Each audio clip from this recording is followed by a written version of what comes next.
லோத்து சோவாருக்குள் வரும்போது பூமியின் மேல் சூரியன் உதித்தது. அப்பொழுது கர்த்தர் சோதோமின் மேலும் கொமோராவின் மேலும் கர்த்தராலே வானத்திலிருந்து கந்தகத்தையும் அக்கினியையும் வருஷிக்க பண்ணி அந்த பட்டணங்களையும் அந்த சமபூமி அனைத்தையும் அந்த பட்டணங்களின் எல்லா குடிகளையும் பூமியின் பயிரையும் அழித்து போட்டார். அவன் மனைவியோ பின்னிட்டு பார்த்து உப்புத்தூண் ஆனாள். விடியற் காலத்தில் ஆபிரகாம் எழுந்து தான் கர்த்தருக்கு முன்பாக நின்ற இடத்திற்கு போய் சோதோம் கொமோரா பட்டணங்களின் திசையையும் சமபூமியாகிய தேசம் முழுவதையும் நோக்கி பார்த்தான். அந்த பூமியின் புகை சூளையின் புகையைப் போல எழும்பிற்று.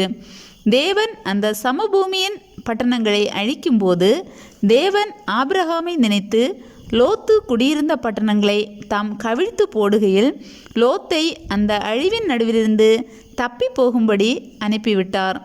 பின்பு லோத்து சோவாரிலே குடியிருக்க பயந்து சோவாரை விட்டு போய் அவனும் அவனோட கூட அவனுடைய 2 குமாரத்திகளும் மலையிலே வாசம் பண்ணினார்கள்.